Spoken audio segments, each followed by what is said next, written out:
first 2 games, 9 points out of a possible 10. So in terms of results, a good start to the competition. How do you reflect on the performance side of things in those first 2 games? Yeah, I think we felt there was a big improvement in the second week from the first week, and when we went up to Newcastle, and a couple of things that we were really trying to get after in attack in particular were loads better that second week up at Kingston Park. So I think the big challenge that we spoke around this week is taking off from where we'd left off last time, really, and making sure we carry on and keep hold of that. I think what we benefited from is probably some of the younger lads coming back in this time round. Have had plenty of game time over the last couple of months, and they look sharp and they look ready, which I suppose early September with those first 2 rounds, they didn't probably have those same minutes behind them. So off the back of the first 2 training days, really excited to see what the boys are capable of doing on Friday night, and hopefully getting a good performance, like you said, and getting the result off the back of that.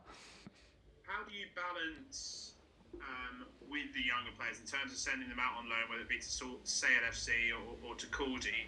How do you balance whether you bring them back in for a game like this with the Sale first team in a Premier Rugby Cup game versus the continuity of them continuing to play where they've been on loan at and they played for a number of weeks in succession? Yeah, it's a good question. Well, for all the young lads, we'll have annual plans. And looking in pre-season, we'll look at all their playing opportunities throughout the year. And obviously, there's lots of curveballs thrown your way throughout the season with injuries and opportunities. We're lucky this week in that there's a rest weekend in the national leagues. So certainly at kind of National 1, National 2 level, there isn't that clash. There is Championship Cup fixtures this weekend. So that obviously impacts the likes of Caldy. But the clubs have been really good and understanding, and we've had those conversations early on around when boys will be available for them. We've tried to make sure that we make boys as available as possible, and we recognise that it's a relationship 2 ways. We can't just be take on that, and I think we're in a really strong position. We've got some quality teams at kind of level 2, level 3.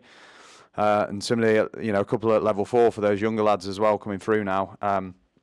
So there's opportunities kind of throughout the pathway, and I think if we foster good relationships with those clubs, then there's that understanding and there's that continuity between ourselves and them. In terms of the group, obviously the competition's been slightly more complicated by what's happened to Worcester and Wasp. Wasp obviously were in Sale's group, so it should have been 3 games against the teams in your pool and then another game. How is that working out in terms of the competition? Because, for example, Friday's opponents, Harlequins, this is their 4th game, whereas it's only Sale's 3rd game, so it's not like a level playing field. Do you know what the outcome is of that Wasp game that was cancelled and how things will even out? Because there is a situation where, in theory, some clubs only play 3 games and some play 4. What is the solution to that? It's a good question. I think my understanding at the moment is that those Wasps and Worcester fixtures have been wiped as such. So the other teams in our group will all have played 3 games. And I think it'll be kind of best runner-up plus the 3 winners of the group who progress to the semi-finals. That's my understanding at this stage. So from our perspective, obviously we want to get performance first and foremost and hopefully get the result off the back of that, and everything's in our hands. And if we do that, then hopefully there's another playing opportunity for this group come February in the semi-finals. You cut out on mine just at the kind of wrong point. What did you say in terms of whether it will even itself out? Will Sale get a certain a 4 or 5 point win from that cancelled Wasp game, or will that game and all games involving Worcester and Wasp effectively just never happen, and so you will have a situation where some have played 3 and some have played 4?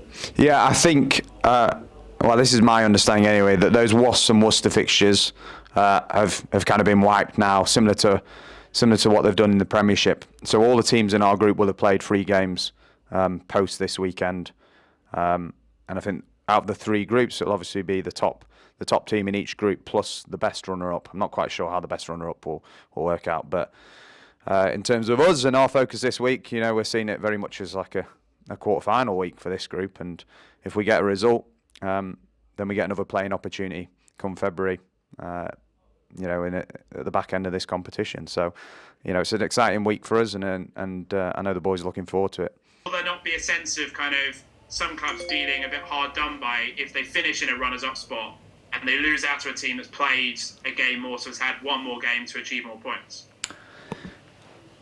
Yeah, I suppose I haven't really given it that much thought at this stage. I think we'll just have to wait and see on that front, and hopefully some people a lot cleverer than me will work out the maths behind it and how we even the playing field a little bit if for those teams in that situation. But from our perspective, everything's in our hands, and we trust that if we get a good performance this weekend, then we'll hopefully progress. In terms of team selection for Friday, how does the rest week last weekend that wasn't supposed to be, but because of Worcester's demise, it then became a rest week? And thinking ahead a few weeks in advance, there's a Wasp game that should have happened that obviously, for obvious reasons, won't go ahead. How does that affect it in terms of your conversations with Alex and the players? How has that impacted on selection for this week? Are there perhaps a few more senior guys that will be involved this week that, in theory, the plan was not to be involved because there's a situation where some players might go, say, 3 weeks without a game? Yeah, there's... I think we'll have a degree of continuity in selection from those first Premiership Cup games. But similarly, you're right in that there's probably a couple of lads who need game time leading into a busy festive period, particularly if they've missed the last few weeks. So it's an opportunity for that, getting boys up to match fitness. But similarly, I think there'll be a good core of the group who you've seen kind of in those first 2 Premiership Cup rounds, and another opportunity for them to put their hands up for selection, at Premiership and European level. Because, December, the end of November, beginning of December is a really exciting month for the club, like it is throughout this whole next block, really, with those European fixtures coming up as well. Can we expect to see Ryan Mills has obviously recently joined the club, having obviously lost his job at Wasp because of their obvious demise? Others, for example, Jason Woodward, can we expect to see those guys in the team this week?